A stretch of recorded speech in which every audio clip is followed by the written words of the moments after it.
Hey guys, it's guest vlogger week, and I invited my friend Nick to be my guest vlogger, and the reason I chose him is because Nick is God. My name is Nick. I'm an artist. I spend a lot of time thinking about beauty. In my present understanding, beauty is a place beyond a threshold. Moments of awareness. Some are more dramatic than others. They can inspire awe, connect us to very powerful emotions. Sometimes we can see something that we consider beautiful and we can forget about it because it didn't inspire that many thoughts in us. And then there are things that take us so far beyond the threshold that we can't help but go through the entire process of discovery. And we aren't always really aware that we're doing this fully. Part of us is, but that can get tricky, conscious and subconscious. But it's when something comes into focus and expands within our mind, and it can often teach us something. Try to talk about beauty like it's something outside of us or inside of us, but I think beauty is something that happens to us. When we connect with something in a new way, we admire it because it gives us something. It gives us stimulation, it gives us a new perspective. And even if it's something we've seen a million times, like our favorite painting, whatever deep connection it made with us at first that caused that initial moment of awe that we've grown to love so much that we put it in our house, we like to be reassured of that. We like to go back to it.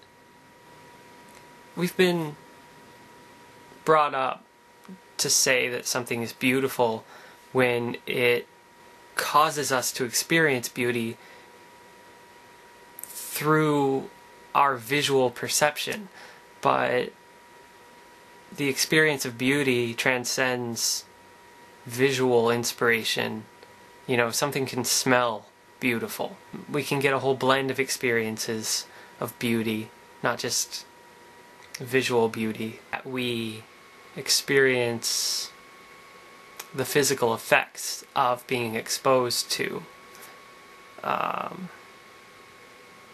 these things around us that let us experience beauty. But the emotions we feel when we experience beauty are our responses to what beauty teaches us, to what that particular experience in beauty teaches us.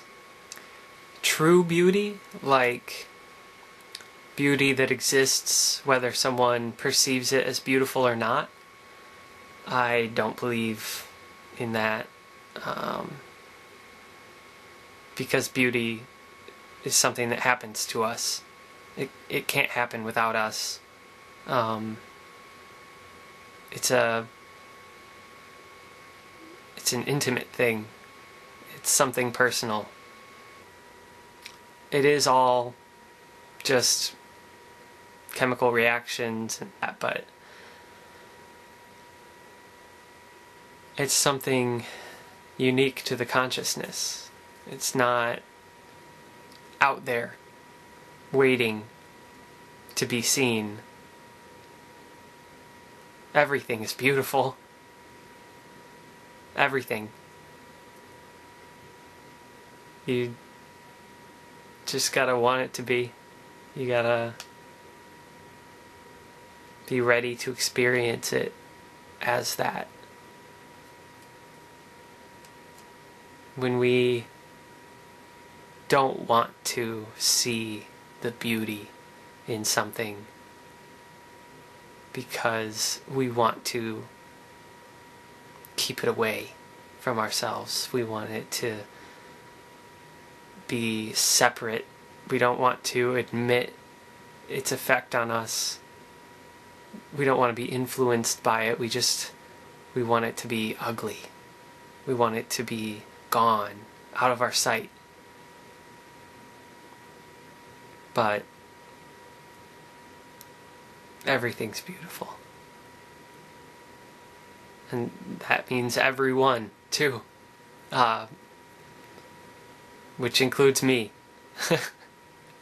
An ideal beauty is a fascination, an attachment. You can't have an ideal beauty. Something that you consider beautiful more than other things, that's just short-sightedness. Society is just a group of people. It's just a whole bunch of people. So, society's ideal beauty, I think of as a tree trunk of beauty. There are things we can perceive as beautiful, and it branches off. So if you include everyone in the world, you can look at what is considered beautiful like a tree. You can arrange it in that shape.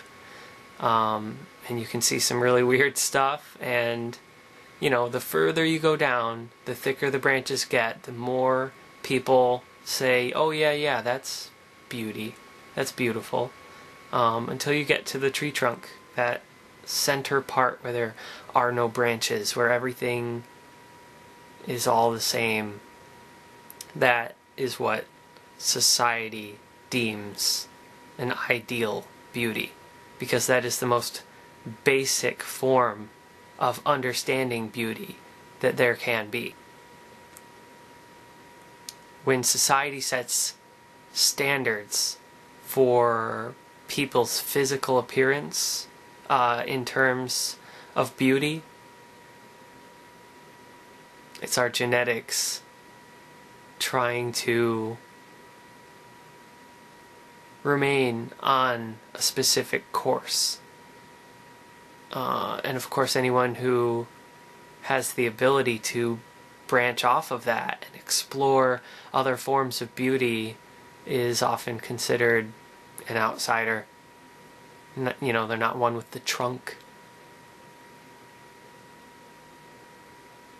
So the best way, I think, is to